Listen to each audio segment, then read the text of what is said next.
नमस्कार, आप देख रहे हैं एनडीटीवी इंडिया और मैं हूं आपके साथ अनंत भट्ट। न्यूज अपडेट में तमाम अहम खबरें आपको हम बताएंगे। इस बुलेटिन में हम आपको दिन भर की अहम खबरें दिखाएंगे। तो सबसे पहले आपको बताते हैं हमारा फोकस कौन कौन सी खबरों पर रहने वाला है। आपको दिखाते हैं तीन बड़ी खबरों से जुड़ी तीन तस्वीरें। पहली तस्वीर उस खबर से जुड़ी है जिसने पूरे हिंदुस्तान को बड़ा झटका दिया और यह खबर आई ओलंपिक से।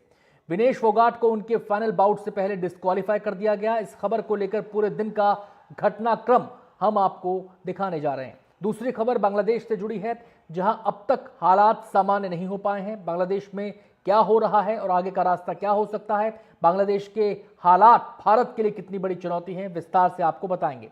तीसरी खबर कुदरत की मार से जुड़ी है। देश के कई हिस्सों में इसका प्रकोप देखने को मिल रहा है। कहां सड़कें समंदर बनी, कहां रास्ते बंद हो गए, कहां पहाड़ धरके, कहां पुल गिरा और पूरा ब्यौरा आपको हम देंगे।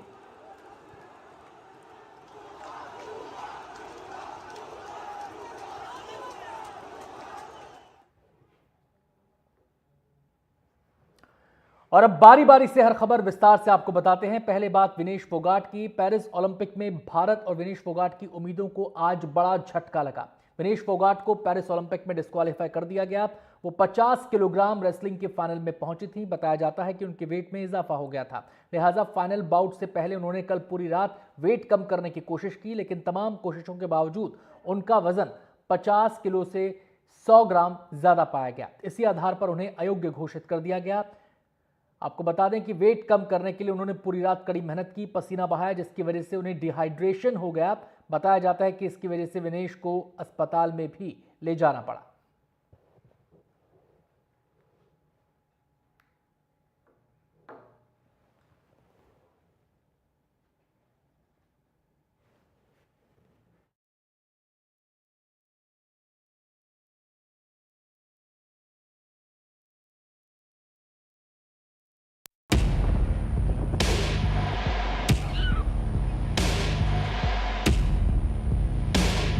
कहा तो पूरा देश गोल्ड के इंतजार में था, लेकिन जो खबर आई उससे 140 करोड़ भारतवासियों का सपना टूट गया। 50 किलोग्राम वर्ग में रेसलिंग के फाइनल में पहुंची विनेश फोगाट को पेरिस ओलंपिक में अयोग्य घोषित कर दिया गया, क्योंकि उनका वजन 100 ग्राम ज्यादा पाया गया। खुद खेल मंत्री ने संसद को इसकी जानकारी दी। विनेश का वजन 50 किलो 100 ग्राम पाया गया, इसलिए वे स्पर्धा के लिए अयोग्य घोषित की गई। भारतीय रेसलर विनेश फोगाट को 100 ग्राम ज्यादा वजन के कारण बाहर होना पड़ा है। विनेश का वजन 50 किलो होना चाहिए था। इस खबर के बाद पूरे देश में खुशियों भरी उम्मीद की जगह निराशा की लहर दौड़ पड़ी। विनेश के कोच ओम प्रकाश दहिया ने क्या कहा, जरा सुनिए। हादसा है हमारे पूरे देश के लिए और ये घाटा कभी पूरा नहीं हो सकता। अब कहाँ गोल्ड आना था और अब उनसे बात करेंगे। साथ सभी कोचेज होते हैं, क्या हुआ, कहाँ हुआ, कैसे कमी हुई। अगर वजन को लेकर 10 ग्राम भी छूट नहीं होती है तो विनेश के साथ ये हादसा कैसे हो गया? आखिर इसके लिए कौन जिम्मेदार है? जरा सुनिए उस टीम में कौन लोग शामिल थे जिन पर विनेश को फिट रखने की जिम्मेदारी थी। इनको ओलंपिक के लिए इनके अतिरिक्त व्यक्तिगत सहायक स्टाफ जैसे विभिन्न sparring partners, strength of conditioning विशेषज्ञ के लिए वित्तीय सहायता प्रदान की गई, जिसका विवरण इस प्रकार है। ऑलेर अकोच कोच के रूप में उसके साथ थे, वैन पैट्रिक लॉम्बार्ड स्ट्रेंथ और कंडीशनिंग विशेषज्ञ, अश्विनी जीवन पाटिल फिजियोथेरापिस्ट, मयंक सिंह गरिया स्ट्रेंथ और कंडीशनिंग विशेषज्ञ, शुभम और अरविंद स्पारिंग पार्टनर। सूत्रों के मुताबिक मुकाबले से एक दिन पहले की रात विनेश फोगाट को तय सीमा से वजन ज्यादा होने का पता चल गया था। देर रात तक विनेश ने साइकिल चलाई और काफी पसीना भी बहाया। बताया जा रहा है कि कुश्ती के खिलाड़ी पेट साफ करके वजन कम करने की कोशिश करते हैं। ये तरीका भी विनेश ने अपनाया, फिर भी वजन 100 ग्राम ज्यादा रह गया। भारत के पास गोल्ड मेडल जीतने का मौका था, लेकिन अब हाथ खाली है। Bureau report, NDTV India.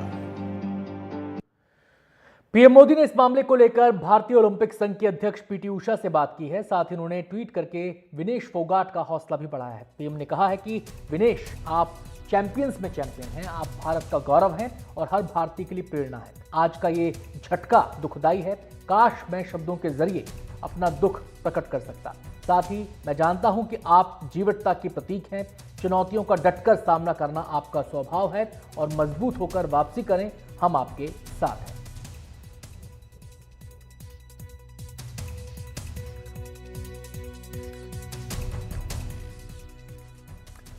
और अब बात कर लेते हैं मौसम की। बात दिल्ली एनसीआर की, जहां दोपहर से रुक रुक कर बरसात हो रही है। इस वजह से कई जगहों पर पानी जमा हो गया। शाम में बारिश की वजह से ट्रैफिक में भी परेशानी का सामना करना पड़ा। दिल्ली में कई जगहों पर अभी भी ट्रैफिक जाम की स्थिति देखने को मिल रही है। आपको बताएं कि दिल्ली एनसीआर के कुछ इलाकों में दिन में बारिश देखने को मिली, कुछ इलाकों में शाम के समय बरसात हुई, खासकर तब जबकि लोगों के ऑफिस से घर जाने का वक्त होता है। हम सीधे रुख करेंगे, हमारे साथ हमारी संवाददाता प्रेरणा शर्मा ज़्यादा जानकारी के लिए जुड़ गई हैं। और प्रेरणा, आपसे सबसे पहले तो यही जानना चाहेंगे कि बारिश का इम्पैक्ट आज किस रूप में देखने को मिला?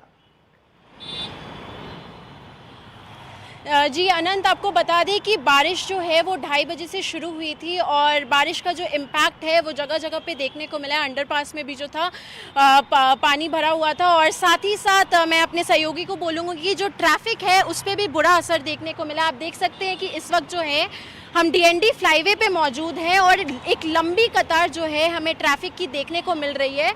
और साथ ही साथ हम देख सकते हैं कि ये जो फ्लाईवे है उसमें दिल्ली से नोएडा जाने की तरफ जो लोग हैं अभी ऑफिस से निकले हैं और जो एक कतार है वो बहुत ज़्यादा लंबी है। और साथ ही साथ जो है जल जमाव भी हमें देखने को मिला है कई जगह अंडरपास पे। जैसे कि हम बता दें कि नोएडा का जो सेक्टर 93 से बख्तावरपुर जाने वाला जो अंडरपास था वहाँ भी जल जमाव था और जो लोग हैं वो भी परेशान थे इस ट्रैफिक से, क्योंकि ये जो समय है वो उनके ऑफिस से घर जाने का समय है और करीब 1-2 घंटे से जो है वो जाम में फंसे हुए। आप देख सकते हैं कि कितनी लंबी कतार हमें यहाँ पे देखने को मिल रही है। और साथ ही साथ जो सबसे ज़्यादा जो बारिश है वो हमें मयूर विहार में देखने को मिली है। करीब 46 मिलीमीटर की जो बारिश थी वो मयूर विहार में देखने को मिली है। और दूसरी सबसे ज़्यादा बारिश मैं आपको बता दूँ कि वो नजफगढ़ के इलाके में देखने को मिली है। और जो बारिश है वो हालांकि अभी जो है वो बारिश रुकी हुई है, लेकिन लगातार 2:30 बजे से बारिश हो रही थी रुक रुक के जगह जगह पर, जिससे लोगों को परेशानी का सामना करना पड़ा है। और अभी आप देख सकते हैं कि ट्रैफिक भी बहुत बुरी तरह प्रभावित है और हर जगह जो है वो जाम देखने को मिल रहा है। बहुत संक्षेप में बता दें, ट्रैफिक जाम तो हमने देख लिया, साइड इफेक्ट होता है दिल्ली में जब भी बारिश होती है, लेकिन अक्सर बारिश के समय में कहीं पेड़ गिरने की खबर आ जाती है, कहीं किसी किस्म के नुकसान की खबर आ जाती है, कहीं सड़क में गड्ढा हो जाता है। ऐसी कोई जानकारी, ऐसा कोई अपडेट मिला क्या? जी नहीं अनंत, अभी तक तो ऐसी कोई जानकारी देखने को नहीं मिली। और जैसा कि मैंने आपको बताया कि अंडरपास जो है वो अंडरपास में पानी जमा हुआ है, जिसकी वजह से जो लोग हैं वो परेशान दिख रहे हैं। बहुत बहुत शुक्रिया प्रेरणा आपका इस पूरी जानकारी के लिए।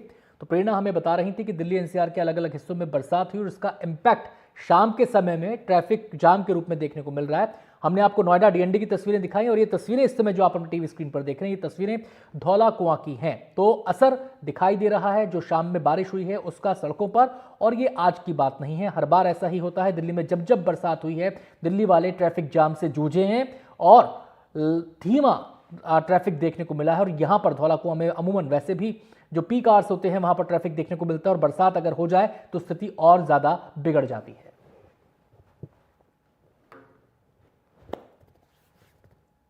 तो बरसात की वजह से दिल्ली एनसीआर में क्या हाल हुआ ये तो आपने देख लिया। अब जरा हम पहाड़ों का रुख कर लेते हैं, बात करेंगे हिमाचल प्रदेश की। हिमाचल प्रदेश के लाहौल स्पीति में भारी बरसात की वजह से सड़कों और रास्तों को काफी नुकसान पहुंचा है। इन रास्तों को ठीक करने की कोशिशें की जा रही हैं। मनाली काजा हाईवे को भी दुरुस्त किया जा रहा है। कोशिश है कि जल्द से जल्द आवाजाही को सामान्य किया जाए। हिमाचल प्रदेश पिछले कई दिनों से बाढ़ बारिश का प्रकोप झेल रहा है। राज्य के कई जिले कुदरत की मार से बुरी तरह प्रभावित हुए हैं। कहीं पहाड़ दरके हैं तो कहीं बादल फटने से हाहाकार मचा है।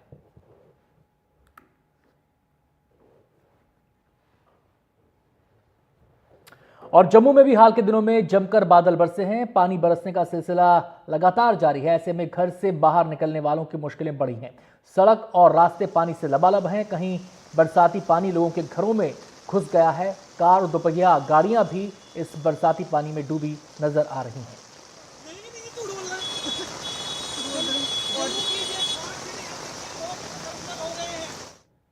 और पहाड़ी नहीं, मैदान भी आसमानी आफत से परेशान है। पटना में गंगा नदी उफान पर है। शहर में इसका असर दिखाई दे रहा है। नदी किनारे के घाट पानी से लबालब हैं। पुलों के खंभे भी पानी में डूबे हुए हैं। अगर हालात ऐसे ही बने रहे तो निचले इलाकों में रहने वाले लोगों को परेशानी का सामना करना पड़ सकता है।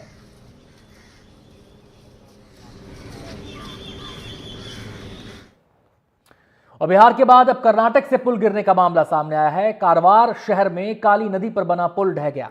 जिस समय हादसा हुआ उस दौरान एक ट्रक पुल से गुजर रहा था, जिसके ड्राइवर को पुलिस और स्थानीय लोगों ने काफी मशक्कत के बाद बचा लिया। नेशनल हाईवे 66 पर बना यह पुल कारवार को गोवा से जोड़ता था। इसके ढहने से इस रास्ते पर दोनों ओर से भारी जाम लग गया।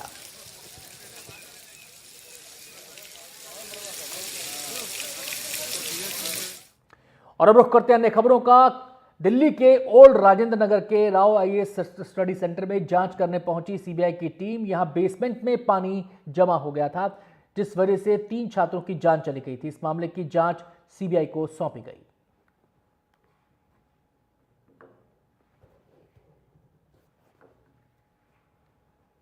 और अब बात बांग्लादेश की। बांग्लादेश में अंतरिम सरकार का गठन होने वाला है। बांग्लादेश में कल अंतरिम सरकार बनेगी। सेना प्रमुख ने कहा है कि नोबेल पुरस्कार विजेता मोहम्मद यूनुस के नेतृत्व में शपथ लेगी अंतरिम सरकार। इससे पहले देश के राष्ट्रपति मोहम्मद शहाबुद्दीन की अध्यक्षता में बंगा भवन यानी राष्ट्रपति भवन में एक मीटिंग के दौरान ये फैसला लिया गया। प्रदर्शनकारी छात्रों ने मोहम्मद यूनुस को अंतरिम सरकार का नेतृत्व करने का प्रस्ताव स्वीकार कर लिया। मीटिंग में आरक्षण आंदोलन का नेतृत्व करने वाले छात्र नेताओं के साथ साथ तीनों सेनाओं के प्रमुख भी शामिल हुए। गरीबी से लड़ने में अपने काम के लिए ग्रामीण गरीबों के बैंकर के रूप में मशहूर मोहम्मद यूनुस अंतरिम सरकार के मुख्य सलाहकार के रूप में प्रदर्शनकारी छात्रों की पहली पसंद थे। मोहम्मद यूनुस बांग्लादेश की पूर्व प्रधानमंत्री शेख हसीना के धुर विरोधी माने जाते हैं। शेख हसीना के प्रधानमंत्री पद से इस्तीफा देकर देश छोड़ने के पीछे एक प्रमुख कारण इन्हें भी माना जा रहा है।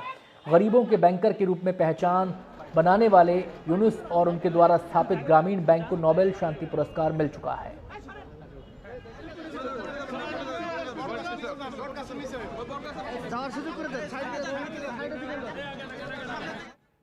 बांग्लादेश चल रहा है और उसकी तपिश भारत में भी महसूस की जा रही है। बांग्लादेश के नए हालात भारत के लिए एक बड़ी कूटनीतिक चुनौती है, लिहाजा भारत हालात पर पैनी नजर रखे हुए। इन सबके बीच निगाहें शेख हसीना पर भी टिकी हैं।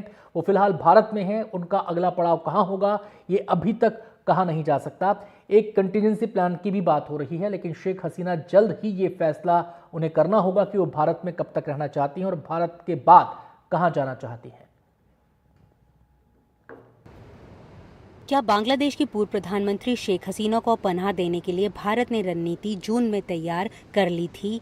क्या भारत बनाए गए कंटीजेंसी प्लान के तहत आगे बढ़ रहा है? जानकारी के मुताबिक शेख हसीना जब जून में भारत आई थी तब उन्होंने कुछ संकेत दिए थे कि बांग्लादेश में हालात कभी भी बिगड़ सकते हैं। भारत ने उन्हें तब भी भरोसा दिलाया था कि वो मुसीबत के समय उसके साथ रहेंगे। अब जब वो यहाँ भारत में हैं, उन्हें आगे का फैसला करने के लिए समय दिया गया है, लेकिन साथ में ये भी साफ कर दिया गया है कि आगे का रास्ता उन्हें जल्द और खुद ही तैयार करना होगा। साथ ही जो क्रू हसीना को भारत लेकर आया है उसके लिए भी आगे का प्लान तैयार किया जा चुका है। ये पहली बार नहीं है जब बांग्लादेश की प्रधानमंत्री शेख हसीना भारत में शरण ले रही हों। इससे पहले भी वो यहाँ पर 6 साल रह चुकी हैं। इस बार भी भारत सरकार उन्हें अपने आगे का फैसला लेने के लिए समय भले ही दे रहा हो, लेकिन ये बात तय है कि भारत के लिए कड़ी कूटनीतिक चुनौती है। वैसे भारत बांग्लादेश की नेता को मझधार में छोड़ने का जोखिम नहीं उठा सकता, क्योंकि हसीना की मदद से भारत ने भारत विरोधी समूहों के खिलाफ कई कार्रवाइयां वहां की हैं। लेकिन शरण इसलिए भी नहीं दे सकता क्योंकि उससे ये संकेत जाएगा कि भारत बांग्लादेश संकट में पक्ष चुन रहा है। ये मौजूदा व्यवस्था के साथ अच्छा नहीं होगा। इससे भारत की 4000 किलोमीटर लंबी सीमा पर तनाव भी पैदा हो सकता है। बांग्लादेश में हालात तेजी से अभी भी बदल रहे हैं। इंटेलिजेंस एजेंसीज लगातार रिपोर्ट्स दे रही हैं कि किस तरह आतंकवाद और साथ में अलगाववाद वहां पर पनपता जा रहा है और इसका फायदा चीन और पाकिस्तान दोनों उठा सकते हैं। यही वजह है कि केंद्र सरकार ने बॉर्डर गार्डिंग फोर्सेस को सख्त निर्देश दे दिए हैं कि आने वाले दिनों में वहां पर कड़ा पहरा बनाए रखे और साथ में अगर इन्फ्लक्स होता है, रिफ्यूजी इन्फ्लक्स होता है, तो उसे रोका जा सके। नई दिल्ली से नीता शर्मा, एनडीटीवी इंडिया के लिए। महाराष्ट्र विधानसभा चुनाव से पहले उद्धव ठाकरे का दिल्ली दौरा कई मायनों में अहम है। इस दौरे के जरिए उद्धव ठाकरे गांधी परिवार से अपने संबंधों को मजबूत करने में जुटे हैं। उद्धव ठाकरे इस बात को अच्छी तरह जानते हैं कि आने वाले वक्त में अगर महाराष्ट्र में बीजेपी से मुकाबला करना है तो कांग्रेस का साथ उनके लिए बेहद जरूरी होगा। दिल्ली से रौनक कुकड़े की रिपोर्ट। उद्धव ठाकरे की दिल्ली यात्रा के दौरान जो तस्वीरें सामने आ रही है वो भले ही महाराष्ट्र की राजनीति पर नजर रखने वालों के लिए विरोधाभासी लग रही हो, लेकिन शिवसेना यूबीटी की राजनीति की अब यही तस्वीर है। जो कभी शिवसेना के दुश्मन थे वो अब दोस्त बन गए हैं। माननीय उद्धव ठाकरे जी से मुझे आज मिलने का अवसर मिला। काफी दिनों बाद हम लोग मिले, लेकिन हमारी कोई चर्चा और संबंध राजनीतिक नहीं रहा कभी भी। हम दोनों को वाइल्ड लाइफ फोटोग्राफी का शौक था, है और रहेगा। और जब वो राजनीति में भी नहीं थे तब से हमारा उनका संबंध रहा। उद्धव ठाकरे जानते हैं कि अगर महाराष्ट्र में बीजेपी से भिड़ना है तो कांग्रेस का साथ जरूरी होगा। 2019 में शरद पवार ने शिवसेना का गठजोड़ कांग्रेस से कराया था। उद्धव को लग रहा है कि गांधी परिवार से सीधे रिश्ते फायदेमंद साबित होंगे। विधानसभा चुनाव के लिए सीटों के बंटवारे से पहले उद्धव ठाकरे का दौरा इसलिए भी अहम है क्योंकि कांग्रेस के साथ मिलकर वो एक बार फिर सत्ता में आना चाहते हैं। हालांकि सीएम पद के चेहरे पर उद्धव ठाकरे ने खुलकर कुछ नहीं कहा। जब मैं मुख्यमंत्री बना तो मेरे सपने में भी नहीं था मैं कभी मुख्यमंत्री बनूं, ना कभी बनना चाहता था। लेकिन जिम्मेदारी से भागने वाला मैं नहीं हूं और इसलिए जिम्मेदारी आई, मैंने मेरी ओर से निभाने की कोशिश की। अगर मेरे साथी कहते कि उन्होंने शानदार काम किया है तो उन्हीं को पूछो, मैं चाहिए या नहीं चाहिए, ये लोग तय करेंगे। गुरुवार को उद्धव ठाकरे सोनिया गांधी से मिलेंगे। इस दौरान उनके साथ पत्नी रश्मि और बेटे आदित्य भी होंगे। महाराष्ट्र का सत्ताधारी गठबंधन उद्धव ठाकरे पर कटाक्ष कर रहा है कि वो उन पर दिल्ली के आगे झुकने का आरोप लगाते हैं, लेकिन वो खुद ही दिल्ली के आगे झुक रहे हैं। दरअसल उद्धव ठाकरे एक लंबी दूर की राजनीति करने दिल्ली आए हैं। इसकी बुनियाद लोकसभा चुनाव के पहले ही रख दी गई थी, जब बीजेपी विरोधी दलों ने एक साथ आकर इंडिया गठबंधन बनाया था। उद्धव ठाकरे को लगता है कि आगे की राजनीति अब इसी इंडिया गठबंधन के दलों के साथ तालमेल बनाकर करनी होगी और उद्धव ठाकरे इस दौरे के जरिए एक तीर से कई निशाने चल रहे हैं। कैमरा पर्सन संदेश भाईकर के साथ रौनक कुकड़े, एनडीटीवी इंडिया के लिए।